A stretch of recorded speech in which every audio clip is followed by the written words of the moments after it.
Chicago, AP, temperatures barely climbed into the 90s and only for a couple of days. But the discovery of the bodies of 3 women inside a Chicago senior housing facility this month left the city looking for answers to questions that were supposed to be addressed after a longer and hotter heat wave killed more than 700 people nearly 3 decades ago.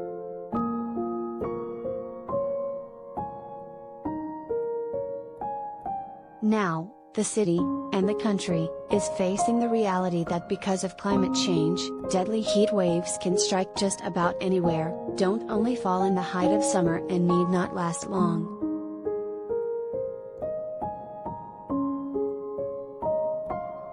Hotter and more dangerous heat waves are coming earlier, in May, and the other thing is we are getting older and more people are living alone, said Eric Kleinenberg, a New York University sociologist, who wrote Heat Wave, A Social Autopsy of Disaster in Chicago, about the 1995 heat wave. It's a formula for disaster.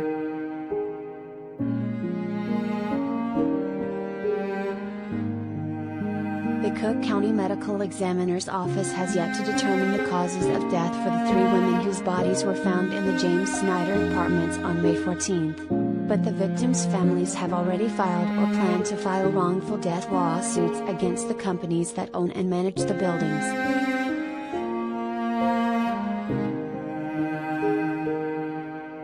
The city council member whose ward includes the neighborhood where the building is located said she experienced stifling temperatures in the complex when she visited, including in one unit where heat sensors hit 102 degrees.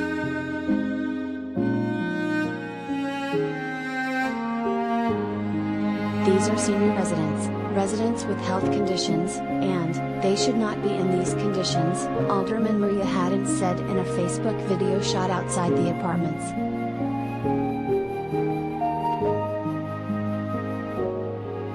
Part of the problem, experts say, is that communities nationwide are still learning how deadly heat can be. In Chicago, it took the sight of refrigerated trucks being filled with dead bodies after the 1995 heat wave to drive home the message that the city was woefully unprepared for a silent and invisible disaster that took more than twice as many lives as the Great Chicago Fire of 1871.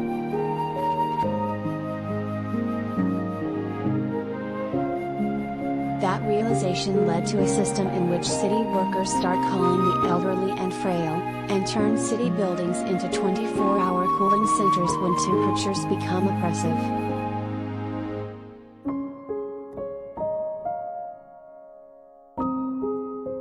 What happened this month is a reminder that the safeguards in place to make sure people don't freeze to death because they have not paid their heating bills often do not exist to prevent people from overheating in their homes.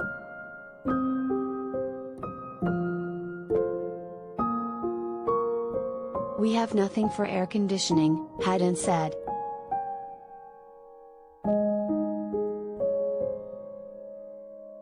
One expert isn't surprised.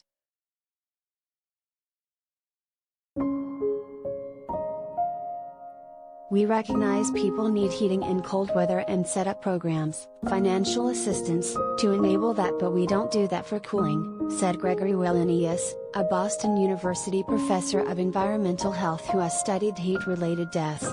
But subsidies for cooling are really controversial, because, for many people cooling is seen as a luxury item.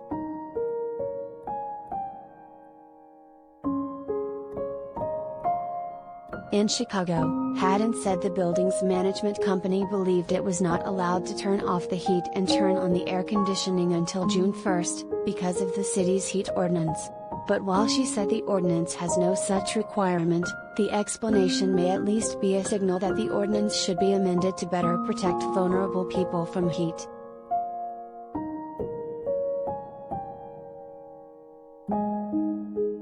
Wellenius said statistics show that while well over 80% of homes in cities such as Dallas and Phoenix have air conditioning, the percentage is far lower in cities like Boston and New York.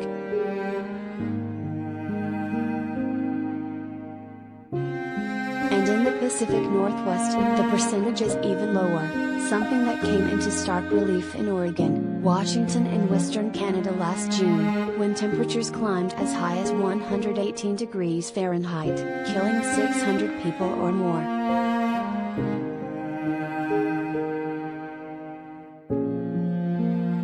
There's encouraging news.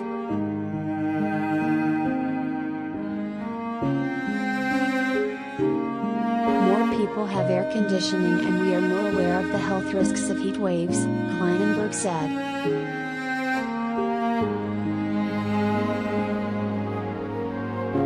Still, there is evidence that people don't appreciate or even know just how dangerous the heat can be.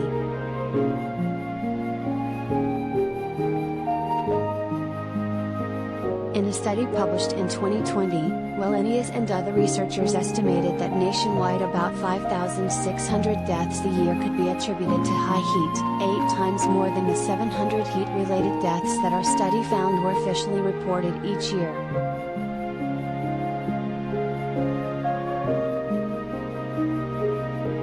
Wellenius said the reasons for what he called a gross miscalculation begin with the fact that official statistics are simply the result of counting death certificates that list heat as the cause of death.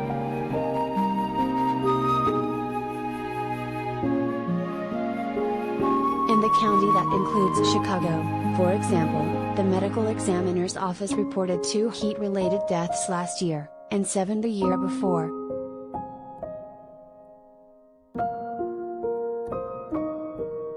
Just how many deaths in the U.S. are heat-related today is unclear.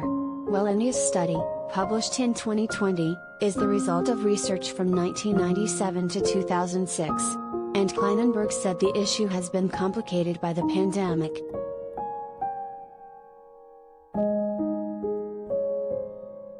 It's hard to distinguish excess heat deaths from COVID deaths, he said.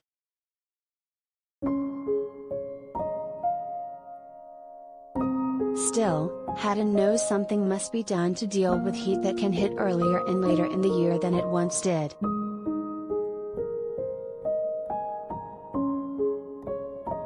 We have to plan for this, she said.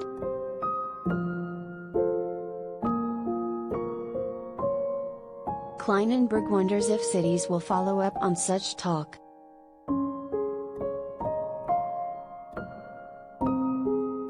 Heat never feels like the most important thing in cities, and by the time it feels like the most important thing it is too late to do anything about it, he said.